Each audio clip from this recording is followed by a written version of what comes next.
Capítulo segundo, que trata de la primera salida de su tierra que hizo el ingenioso Don Quijote.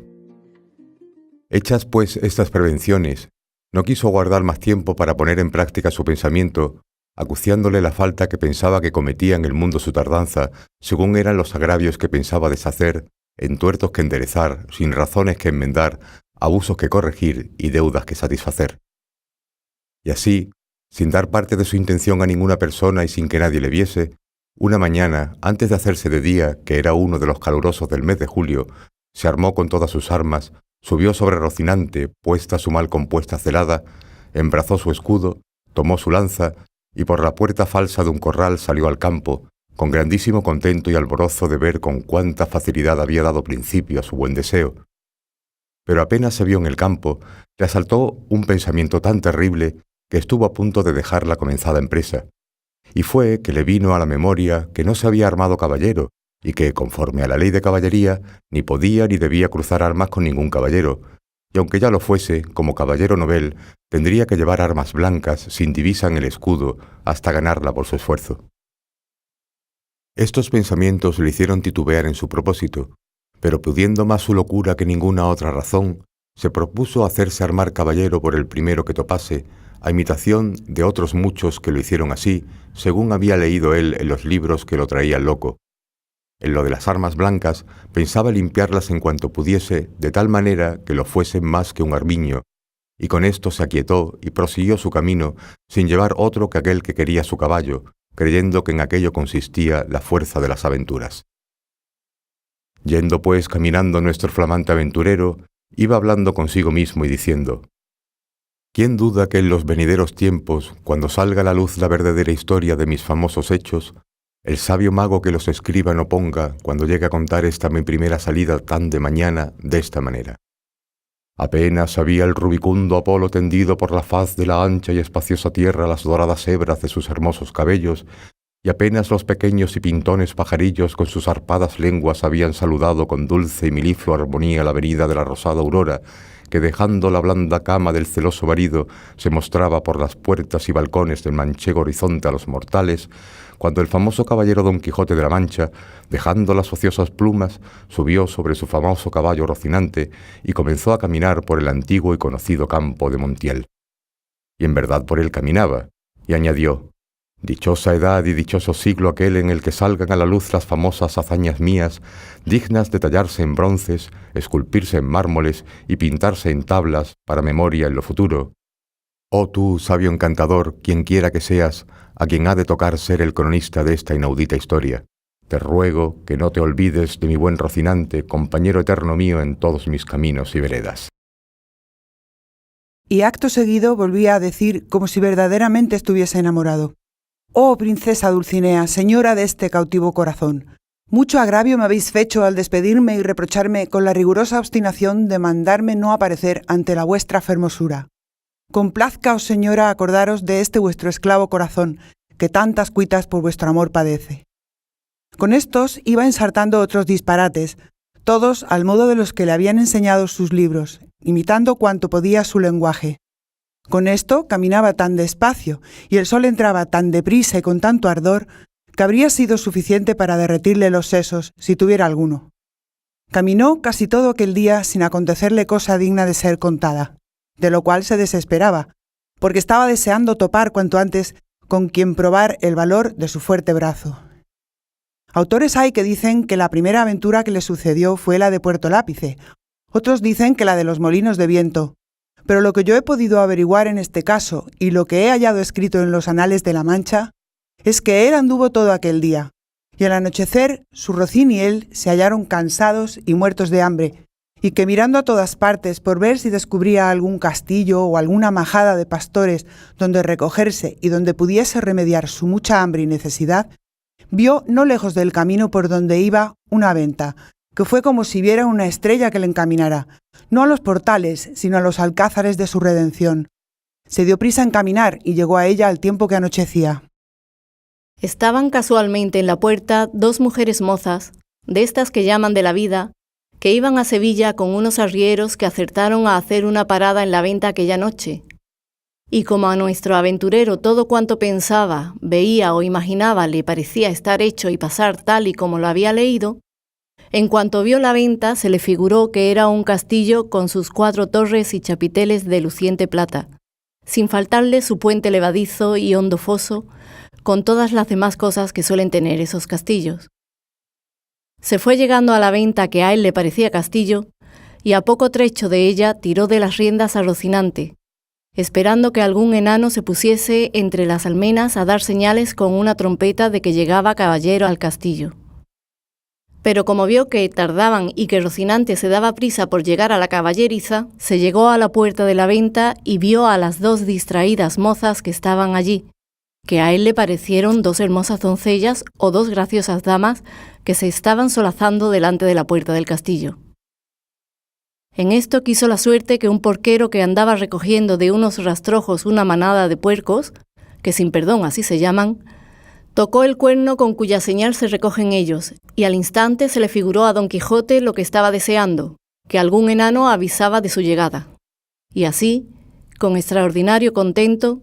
llegó a la venta y a las damas, quienes al ver venir a un hombre armado de aquella suerte, con lanza y escudo, corrieron a meterse en la venta llenas de miedo. Pero Don Quijote, coligiendo por su huida su miedo, se alzó la visera de cartón y descubrió su seco y polvoriento rostro, y con gentil talante y voz reposada les dijo: «Non fuyan las vuestras mercedes, ni teman desaguisado alguno, pues a la orden de caballería que profeso non toca ni atañe facérselo a ninguno, y menos aún a tan nobles doncellas como vuestro aspecto demuestra». Le miraron las mozas y andaban con los ojos buscándole el rostro, que le encubría la mala visera, pero al oír que las llamaba doncellas, cosa tan fuera de su profesión, no pudieron contener la risa, de manera que Don Quijote se irritó y acertó a decirles: «Bien sienta la discreción en las fermosas, pero es mucha sandez y está de más la risa que procede de leve causa, y non vos lo digo porque os aflijáis ni mostréis mal talante, que el mío non es otro que el de serviros». Este lenguaje, no entendido por las señoras, y el mal aspecto de nuestro caballero acrecentaba en ellas la risa, y en él el enojo, y habría pasado a mayores si no hubiera salido en ese momento el ventero, hombre que por ser muy gordo era muy pacífico, y viendo aquella extraña figura armada, con armas tan desiguales como eran la brida, lanza, escudo y coselete, estuvo aún triste de acompañar a las doncellas en las muestras de su contento. Pero, en fin, por temor a tantos y tan aparatosos pertrechos, decidió hablarle comedidamente. «Si vuestra merced, señor caballero, busca posada, aparte del lecho, porque en esta venta no hay ninguno, todo lo demás se hallará en ella en mucha abundancia». Viendo Don Quijote la humildad del alcaide de la fortaleza, que eso le parecieron a él el ventero y la venta, respondió: «Para mí, señor castellano, cualquier cosa basta, porque mis arreos son las armas, mi descanso el pelear, etc». Pensó el ventero que el haberle llamado castellano había sido por parecerle de los honrados de Castilla, aunque él era andaluz y de los de la playa de Sanlúcar, no menos ladrón que Caco, ni menos maleante que uno de esos pajes resabiados que se las saben todas, y así le respondió: «Según eso, las camas de vuestra merced serán duras peñas, y su dormir siempre velar, y siendo así, bien se puede apear, con seguridad de hallar en esta choza ocasión y ocasiones para no dormir en todo un año, cuanto más en una noche». Y diciendo esto, fue a sujetar el estribo a Don Quijote, que se apeó con mucha dificultad y trabajo, como quien había ayunado todo el día. Dijo luego al ventero que cuidase mucho de su caballo, porque era la mejor bestia comiendo pan en el mundo. Lo miró el ventero y no le pareció tan bueno como decía Don Quijote, ni aun la mitad, y tras acomodarlo en la caballeriza, volvió a ver lo que mandaba su huésped, al que estaban desarmando las doncellas, ya reconciliadas con él. Y aunque le habían quitado el peto y el espaldar, no supieron ni pudieron desencajarle la gola, ni quitarle la contrahecha celada, que traía atada con unas cintas verdes que eran menester cortar. por no poder deshacer los nudos. Pero él no lo quiso consentir de ninguna manera, y así se quedó toda aquella noche con la celada puesta, que era la más graciosa y extraña figura que se puede imaginar. Y al desarmarlo, como él se imaginaba que aquellas trasteadas mozas que le quitaban la armadura eran algunas principales señoras y damas de aquel castillo, les dijo con mucho donaire: nunca fuera caballero de damas tan bien servido como fuera Don Quijote, cuando de su aldea vino. Doncellas cuidaban de él, princesas de su Rocino, o Rocinante, que este es el nombre, señoras mías, de mi caballo, y Don Quijote de la Mancha el mío, que aunque no hubiese querido descubrirme fasta que las fazañas fechas en vuestro servicio y pro me descubrieran, la necesidad de acomodar en las presentes circunstancias este romance viejo de Lanzarote ha sido la causa de que sepáis mi nombre antes de toda sazón.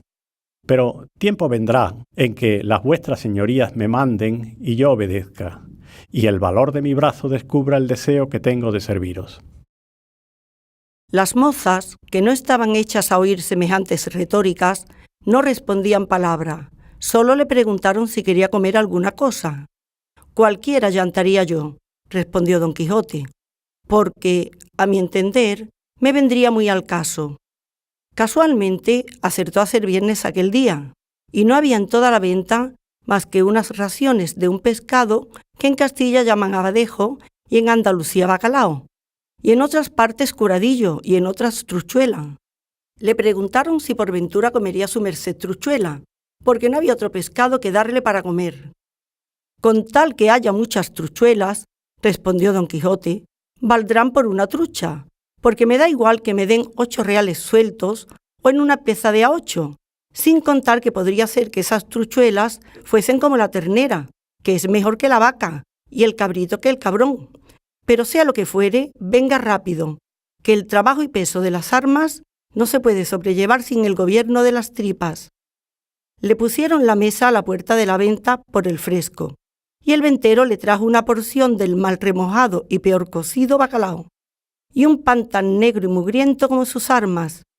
Pero era cosa de mucha risa verlo comer, porque, como tenía puesta la celada y alzada la visera, no podía poner nada en la boca con sus manos si alguien no se lo daba y ponía. Y así, una de aquellas señoras servía para este menester. Pero al ir a darle de beber, no fue posible ni lo hubiera sido si el ventero no hubiera horadado una caña y puesto un extremo en la boca, le iba echando el vino por el otro. Y todo esto lo sufría con paciencia, con tal de no romper las cintas de la celada. Estando en esto, llegó casualmente a la venta un castrador de puercos, y nada más llegar, hizo sonar su silbato de cañas 4 o 5 veces, con lo cual Don Quijote acabó de confirmar que estaba en algún famoso castillo y que le servían con música y que el abadejo eran truchas, el pan candeal y las rameras damas y el ventero castellano del castillo. Y con esto daba por bien empleada su determinación y salida. Pero lo que más le afligía era el no verse armado caballero, por parecerle que no se podría poner legítimamente en aventura alguna sin recibir la orden de caballería.